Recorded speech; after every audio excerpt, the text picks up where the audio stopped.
Anda kembali menyaksikan Nusantara Economic Updates bersama saya Lenggrasia dalam segmen Business Bites.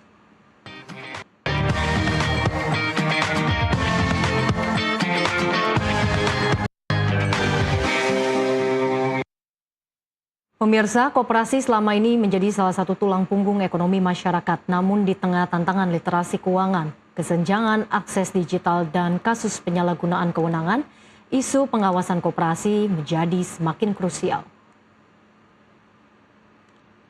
Pengawasan koperasi tidak lagi cukup bertumpu pada pengurus atau auditor internal.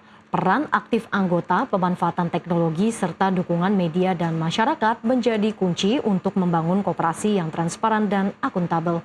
Pemerintah melalui Kementerian Koperasi terus mendorong penguatan tata kelola dan sistem pengawasan, termasuk melalui digitalisasi, edukasi, dan mekanisme pengaduan.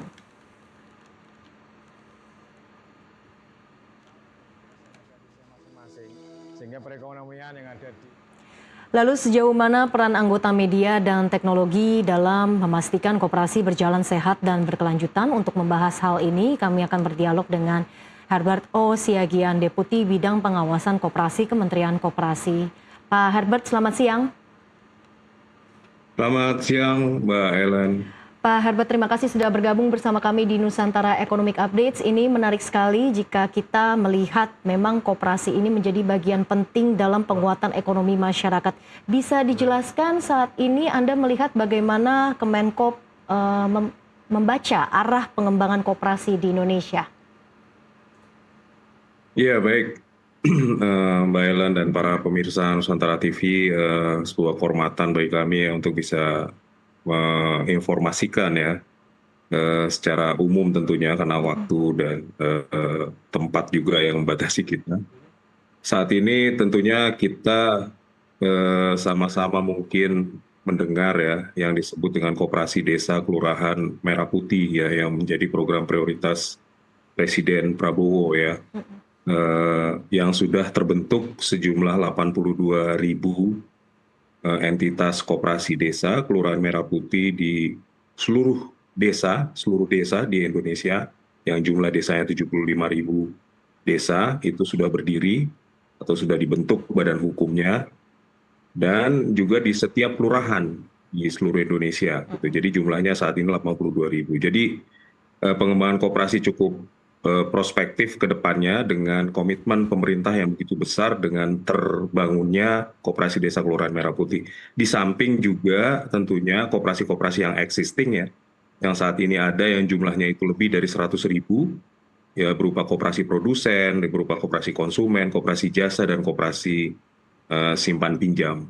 Jadi saat ini momentum yang sangat baik ya, sebenarnya ini bukan semata-mata suatu yang dadakan, tetapi ini memang sudah merupakan amanat konstitusi ya di dalam Undang-Undang Dasar pasal 33 dan Presiden Prabowo ingin merealisasikan ya amanat konstitusi ini para pendiri bangsa ini dengan secara konsekuen dan secara real gitu, konkret gitu. Jadi bukan sesuatu yang dadakan atau mungkin sesuatu yang sifatnya top down atau yang tetapi ini betul-betul merupakan realisasi dari amanat konstitusi para pendiri bangsa. Demikian, Wailan. Baik, momentumnya sangat baik dan juga komitmennya ya tadi sudah disampaikan oleh Pak Herbert. Tapi kalau kita berbicara juga terkait dengan pengawasan, mengapa saat ini pengawasan koperasi tidak hanya bergantung pada pengurus atau auditor internal saja, tetapi juga memang diperlukan lebih lagi partisipasi aktif dari anggota dan masyarakat?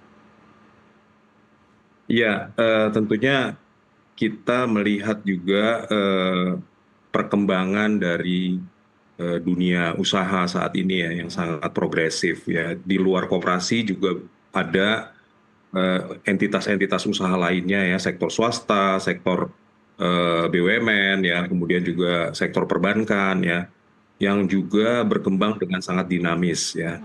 Strategi-strategi bisnis juga dikembangkan ya, jenis-jenis bisnis juga semakin bervariatif mengikuti perkembangan zaman. Koperasi juga harus bisa beradaptasi ya dengan situasi ini dan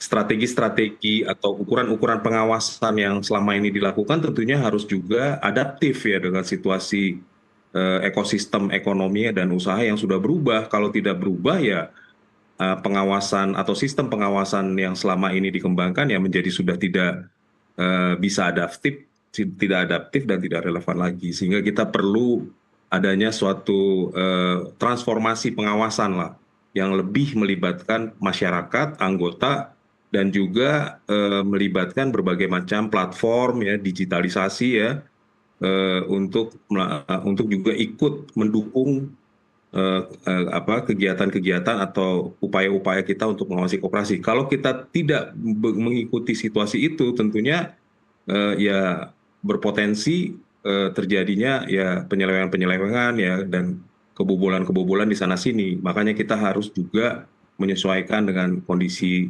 terkini gitu. Baik, ada Demikian. beberapa poin penting yang memang jadi perhatian Kemenkop dalam hal pengawasan koperasi begitu ya Pak Herbert. Ya. Dialog semakin menarik, kita akan jeda terlebih dahulu Pak Herbert. Pemirsa, Nusantara Economic Updates akan kembali usai jeda.